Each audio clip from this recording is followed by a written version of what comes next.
Buenas noches, bienvenidos a las noticias del Senado de la República. Estos son nuestros titulares. El 2023 es el año de las grandes reformas sociales. Gobierno y Congreso le apuestan a la inclusión y a la equidad como rutas para la modernización social del país.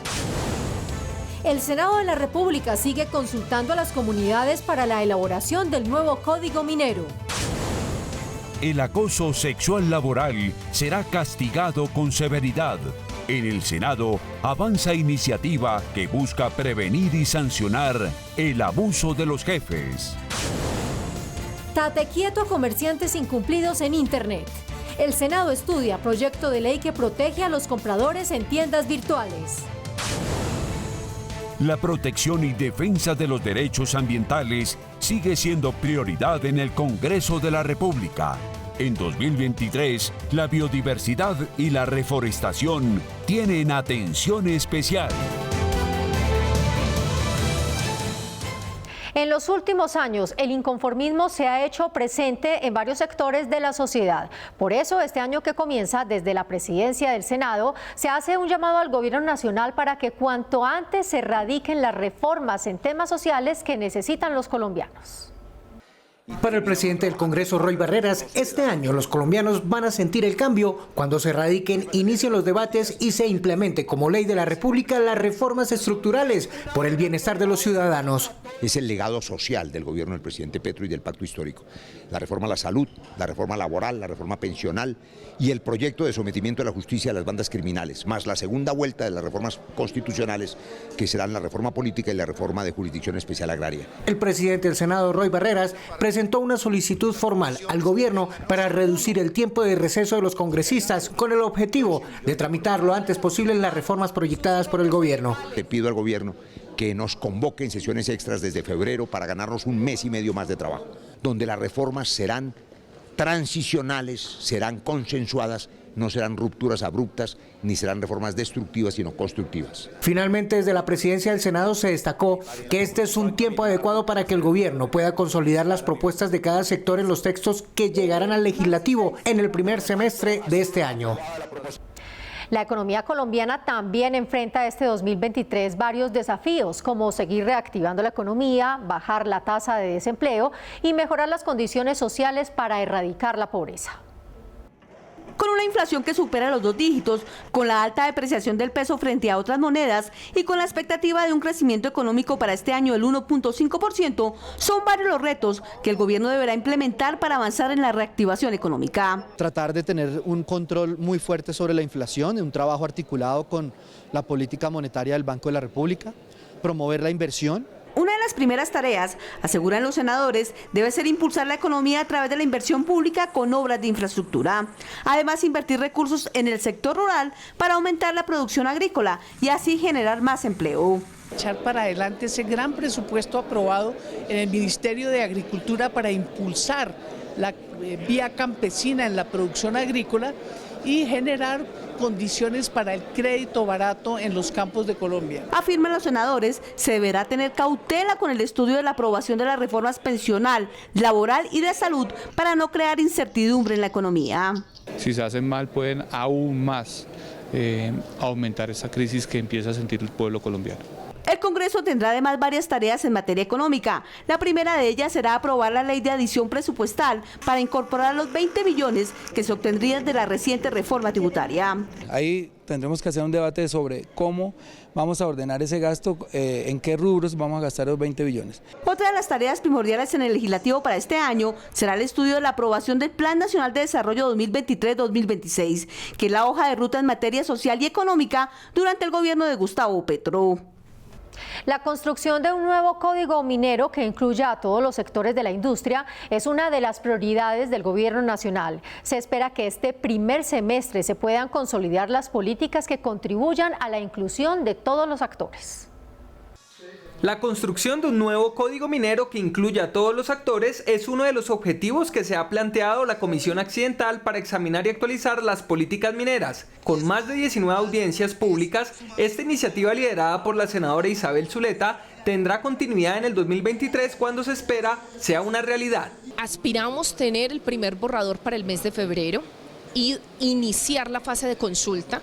La fase de consulta es una obligación que nosotros tenemos con las comunidades étnicas. Los mineros ancestrales y tradicionales en el país están estructurados para buscar esa reforma política minera. Diferentes actores piden que se siga teniendo en cuenta los espacios en donde se construye en conjunto y no se inicie de ceros en la nueva política minera, siendo fundamental, además de escuchar a todas las partes, que se tenga en cuenta la jurisprudencia que se ha forjado durante varios años. Un nuevo código de minas o partir de cero un nuevo código de minas, pues dejaríamos en el limbo toda esa jurisprudencia que por tantos años hemos construido en el país. Luego de que se realice la fase de consulta y posteriormente sea devuelto al legislativo, el nuevo código minero construido con los diferentes actores del sector se proyecta que se radicará durante el segundo periodo legislativo que tendrá inicio a mitad del 2023, con lo cual barequeros, mineros ancestrales y pequeños productores de este sector tendrán un rol más importante dentro de la industria. Crece el número de quejas por parte de quienes compran por internet. Demoras en la entrega y productos que no corresponden a lo comprado son algunas de ellas. Un proyecto de ley busca proteger a los consumidores electrónicos con reglas claras y sanciones para quienes no cumplan. Hacer compras por internet ha sido una tendencia que creció a partir de 2020 durante la pandemia. Miles de comerciantes ofrecen sus productos por medio de las diferentes plataformas, pero a medida que crecen las ventas, también lo hacen las quejas. Más de 8.000 quejas de ciudadanos por diferentes motivos. Pagos, alteración de precios, alteración de la calidad, el producto no corresponde. Para ponerle freno a las constantes denuncias, avanza en el Senado un proyecto de ley que protegería a los consumidores e impondría reglas claras a la hora de comprar.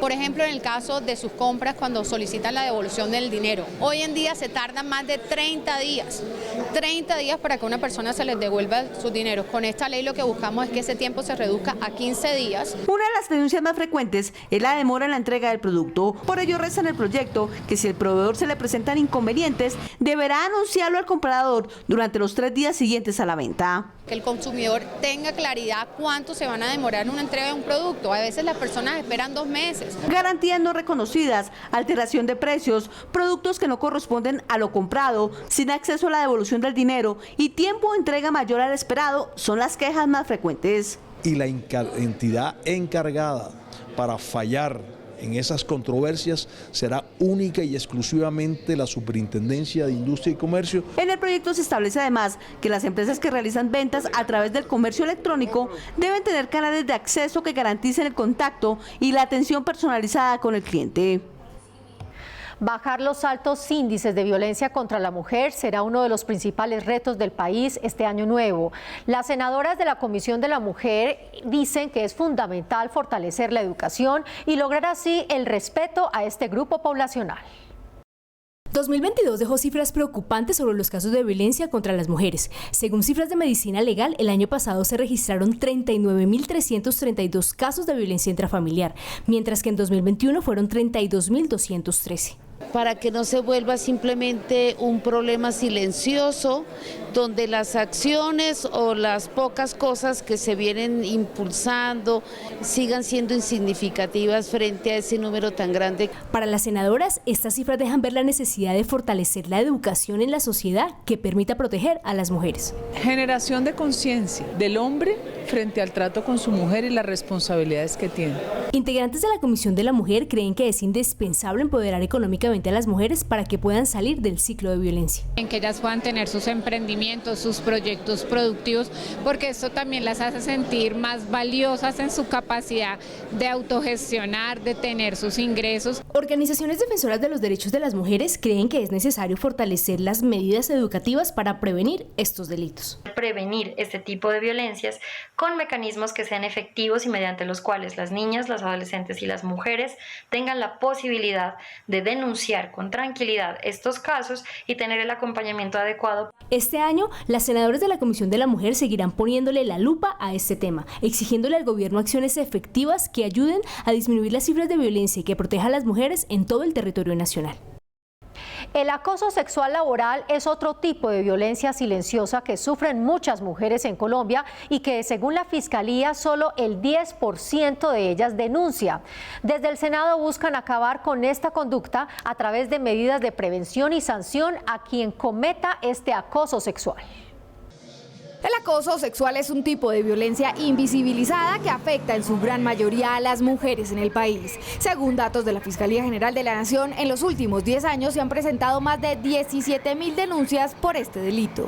El acoso sexual laboral se configura cuando una persona, valiéndose de su condición de poder por su posición laboral, económica o social, busca beneficios sexuales de un tercero sin su consentimiento. Un estudio realizado por el Ministerio de Trabajo indicó que las conductas de acoso sexual en el trabajo más comunes en Colombia son solicitudes o presión para tener sexo en un 82%, e intento y ocurrencia de acoso sexual, correos electrónicos y mensajes de texto vía celular y contacto físico consentido que se pasa del límite en un 72%. El acoso también se ha convertido en una barrera de género y lo más triste y lamentable es que las mujeres lo están enfrentando solas. El 41% de las mujeres se niegan a denunciar, prefieren lidiar con el acoso por ellas mismas. En el Senado avanza un proyecto de ley que busca establecer medidas para proteger, atender y reparar a las víctimas de este tipo de agresiones y además sancionar a todas las conductas de acoso sexual en los espacios de trabajo. Se establece una política pública sobre este tema que es tan grave en Colombia, que las ARL van a empezar a hacer pedagogía para trabajarlo y se establece una ruta de atención. Evitar y sobre todo salvaguardar también a las mujeres que son objeto de acoso laboral sexual que se da muchísimo. De esta forma se busca acabar hoy con este tipo de conductas que en muchas ocasiones son normalizadas y que afectan la estabilidad en el empleo femenino. Y seguimos con el tema de las mujeres. La violencia de género digital es un delito sin regulación en Colombia. Por eso, ante el Senado, la congresista Clara López radicó un proyecto de ley que busca prevenir, proteger y penalizar los delitos de violencia digital de género. Hasta 100 meses de cárcel recibirían los acosadores digitales.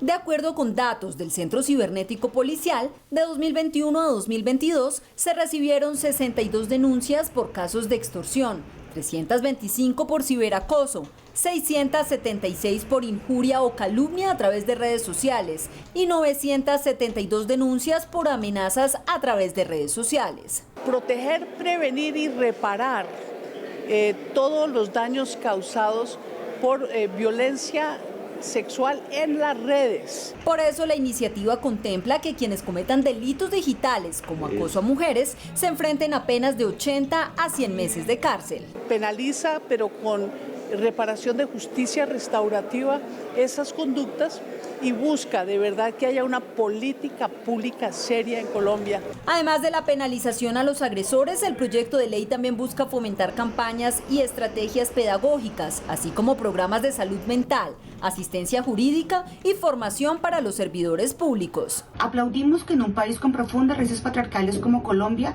se haga un llamado al Congreso de la República para que ponga a tono la normatividad con los lineamientos de la Convención de Belén do Pará y con los pronunciamientos como mujeres hacia la necesidad de reglamentar conductas tales como distribución de material íntimo sexual sin consentimiento, más conocido como pornografía de venganza. El proyecto se presentó en cumplimiento de la sentencia 280 de 2022 de la Corte Constitucional, que exhortó al Congreso de la República a legislar sobre la violencia de género digital. Pues ante la ola de violencia que azota a las mujeres y que acabamos de registrar, senadoras de la Comisión de la Mujer radicaron hace unos días una carta al presidente Gustavo Petro para que declare el estado de emergencia nacional por violencia de género. ¿En qué va este tema? Aquí les contamos. Varias medidas fueron solicitadas ante el presidente Gustavo Petro para prevenir, atender, investigar y judicializar la violencia contra la mujer. Hemos planteado 9, por supuesto, estas tendrán que dialogarse al interior del Gobierno Nacional para ver si se pueden incorporar otras medidas urgentes. El resultado, que podamos bajar la tasa de feminicidios. Para las senadoras, el nuevo Ministerio de la Igualdad será fundamental para atender y solucionar esta problemática. Tiene la mejor disposición, ya buscaremos cómo, si es por intermedio del Ministerio de la Igualdad o si es también por algunos otros organismos que atienden, especialmente la Secretaría de la Mujer, que depende de la Vicepresidencia de la República. Mientras se consolidan las medidas solicitadas, senadoras adelantan acciones legislativas que permitan sancionar la violencia contra las mujeres en espacios virtuales. Presenté un proyecto de ley para sancionar el matoneo en las redes sociales, en la virtualidad, y no solamente el matoneo, sino principalmente la utilización de material íntimo con el objetivo de chantajear a una mujer. De acuerdo con lo señalado por las senadoras, el gran reto es lograr la aplicación de las distintas leyes que hay en el país que permitan prevenir y atender la violencia de género en los distintos escenarios. Otras noticias del Senado en nuestro resumen legislativo. A nivel mundial, la resistencia a los antibióticos se considera un problema de salud pública. Alrededor de 700.000 personas en el mundo fallecen a causa de la resistencia a los mismos. En el Congreso fue radicado un proyecto de ley que busca crear una comisión nacional que trabaje para la prohibición y el control a la venta libre de estos medicamentos. Una de las causas por las que hoy el tema de la resistencia a los antibióticos se viene incrementando es por su uso indiscriminado. Es decir, hoy cualquier persona puede llegar a una farmacia, a una droguería, comprar un antibiótico, y esto no puede ser así. Necesitamos controlar, regular y hacer una debida promoción del uso adecuado de los antibióticos para evitar muertes innecesarias.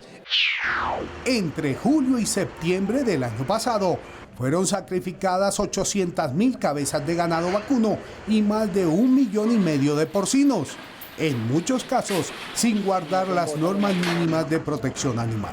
Para evitar la tortura previa al sacrificio, los senadores Esmeralda Hernández y Pedro Flores radicaron un proyecto de ley que obliga a la instalación de videovigilancia en las plantas de sacrificio. Y lo que queremos es justamente blindar todo ese proceso en el que se sacrifica el animal para que podamos hacer seguimiento, veeduría y control, por supuesto en articulación con las entidades competentes, con el Ministerio de Agricultura, Ministerio de Ambiente, con el INVIMA, para garantizar que ellos surtan ese proceso de la manera más tranquila posible. Más noticias de la actualidad legislativa a continuación. Protección a la población migrante, apoyo al restablecimiento de relaciones con Venezuela y el seguimiento al tema de la paz y la seguridad en el país fueron los ejes de trabajo en las 17 sesiones que realizaron los senadores de la Comisión Segunda. Hemos hecho un trabajo no solo en el restablecimiento de las relaciones con Venezuela, que es la frontera más grande que tenemos, sino también en abordar las problemáticas fronterizas, entre ellos el tema de migración. Se destaca la aprobación de 13 proyectos de ley, entre los que se encuentran los acuerdos internacionales que permiten fortalecer el comercio con otras naciones. Iniciativas de ley que hoy permiten tener acuerdos binacionales, como el Acuerdo de Marrakech, el Tratado Binacional Comercial y abrir la frontera con Venezuela. El ascenso a 42 miembros de la fuerza pública es otro de los logros de esta comisión durante el semestre que termina. Hemos estudiado muy aficionadamente sus hojas de vida desde la Comisión Segunda y en la plenaria. Ellos son personas que tienen 25, 30 y 35 años de servicio al país en las 4 fuerzas. 3 debates de control político, la realización de 4 audiencias públicas y la visita de los senadores a la frontera con Venezuela para reunirse con los diputados de este país fueron otros de los logros de esta comisión en el año que termina.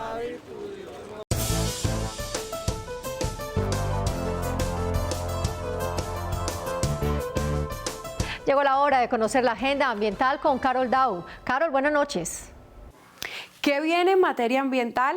Marcela, la lucha contra el cambio climático es una tarea que compromete al Senado y varios congresistas han liderado iniciativas para mitigar los efectos del mismo.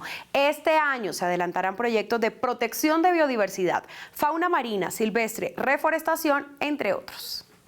El Senado ha trabajado en proyectos para proteger el medio ambiente y se espera que sean aprobados este 2023.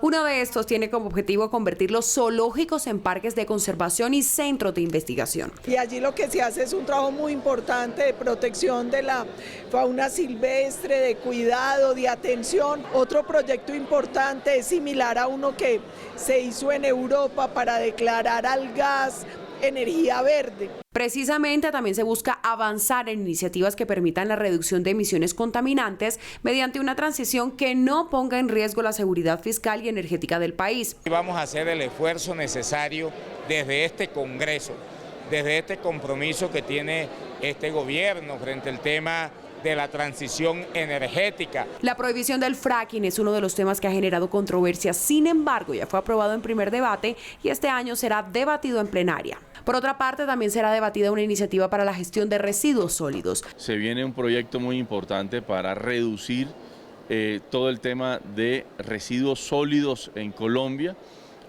hacia la promoción de una economía circular. Además, se viene una reforma al Código Minero que tendrá un capítulo frente al medio ambiente y proyectos para frenar la deforestación y fomentar la reforestación, en especial en la Amazonía, en donde los últimos 5 años hemos perdido más de 600.000 hectáreas de bosque. Las aguas de lastre que utilizan los grandes buques para equilibrar su navegación producen en muchos casos alteración de la biodiversidad por el cargue y descargue de aguas en diferentes puertos del mundo. El senador Nicolás Echeverry radicó un proyecto de ley para regular el tratamiento de este tipo de aguas que en ocasiones producen contaminación. Eso trae especies invasoras, bacterias, trae de un ecosistema a otro que puede alterar pues todo ese hábitat natural en los océanos. Y continuando con los ecosistemas marinos, les contamos en qué va el proyecto de ley que prohíbe el comercio de aletas de tiburón en nuestro país. Esta práctica, conocida como aleteo, está causando una reducción significativa de la población de escualos en nuestros mares, además de ser una actividad cruel. Aprobado en su primer de 4 debates se encuentra el proyecto de ley que tiene como fin la prohibición del aleteo, una de las prácticas más aterradoras y que está acabando con los tiburones, la cual consiste en el corte de las aletas del animal y el descarte del resto del cuerpo al mar. Las aletas de los tiburones que se ven afectados debido a que su caza y su comercialización los termina persiguiendo al punto que muchos de estos ya se encuentran hoy en día en vía de extinción. Tiburones, rayas y quimeras tienen un rol de vital importancia para la conservación de los ecosistemas marinos. Por eso a estos últimos también se quiere proteger con el proyecto y prohibir su pesca para fines comerciales. Tenemos que saber que todo lo que afecte el mar afecta a todo el planeta. El mar es ese catalizador, eso que nos mantiene y nos sostiene en el planeta, por eso es tan importante protegerlo. Normalmente las aletas de tiburón son exportadas a Asia, en donde una sopa hecha con este órgano puede costar entre $100 y $300. De allí el negocio criminal que los acecha. Tras la caída hace unos meses del Arco del Morro en Tumaco, autoridades buscan crear un nuevo atractivo turístico en la playa más importante de Nariño. A los tumaqueños aún les cuesta despedirse del emblemático Arco del Morro, que por erosión costera se vino abajo hace pocos días. Esta estructura, que se había formado naturalmente por el golpe de las olas y por décadas atrajo a turistas nacionales e internacionales. Hoy, tras este acontecimiento, más de 300 hombres y mujeres dedicados a la actividad del turismo buscan estrategias para fortalecer el territorio y esperan contar con el apoyo nacional. Pero de la misma forma que nos sentimos tristes, pues esperamos, Dios permite que pues las autoridades como tal tienen que ver con el tema, también nos den la mano para fortalecer este punto estratégico del turismo. Consideramos que esta es una gran oportunidad para generar alguna obra aquí, alguna acción aquí que permita que pase de ser el arco para que pase a ser, por ejemplo, la puerta del ingreso al desarrollo y el fortalecimiento turístico de nuestro territorio. Desde el Congreso, senadores del departamento de Nariño apoyan esta iniciativa y ven en este acontecimiento la oportunidad para que la perla del Pacífico sea reconocida por sus miles de cualidades gastronómicas, culturales, entre otras. Y también piden al gobierno nacional más inversión social. Que es la oportunidad para hablar de esta bella perla del Pacífico. Debemos seguir transformando nuestro Pacífico nariñense y no solamente es una responsabilidad de los tumaqueños, sino de los nariñenses y del Estado en sí. Debe haber mayor inversión social en esta región. La recomendación que se hizo a los tumaqueños y turistas que llegan hasta el icónico lugar es de evitar su acercamiento al Arco del Morro, pues existe la posibilidad de que siga cayendo material y pueda ponerse en peligro la vida de las personas. El noticiero del Senado salió a las calles para preguntarle a la gente sus anhelos y deseos en este comienzo de año. Poderse dar la oportunidad de estudiar, yo creo. La frase de este joven bogotano resume el anhelo de muchos colombianos, que se complementa con los postulados de la vicepresidenta Francia Márquez. Es que empecemos a vivir sabroso, con oportunidades para todos. En la calle les preguntamos a varias personas sobre sus anhelos en este 2023 y algunos tienen deseos muy personales. Mi visa americana. Otros, como esta ciudadana española, piensan en el país y en todos los habitantes de este territorio. Bueno, el deseo es la paz para este querido país, Colombia, que es también ahora mi nación. Yo soy española de origen. O deseos regionales, como los expresados por esta nariñense radicada en la capital del país. Porque Nariño está en el sur del país, pero todos los gobiernos han sido como que dejado a un lado la economía, las carreteras, entonces como que decimos, Nariño, ¿dónde está? Y no faltó quien le habló al presidente. Que el presidente se ponga la mano en el corazón y no nos cobre tantos impuestos. En términos generales, y como si se tratara de repetir una oración histórica, todos pidieron de todo y para todos. Que traiga más seguridad, sobre todo, que estamos jodidos. Paz, solidaridad. Mucha salud. Este 2023, calificado como el año de las grandes reformas sociales, viene lleno de expectativas y particularmente un anhelo. Empecemos a vivir sabroso, con oportunidades para todos. Hasta aquí las noticias. Gracias por acompañarnos. Los invitamos a escuchar los fines de semana Voces del Senado, sábados y domingos a las 7:30 de la mañana por la Radio Nacional. Nosotros los esperamos en nuestra próxima emisión. Hasta entonces.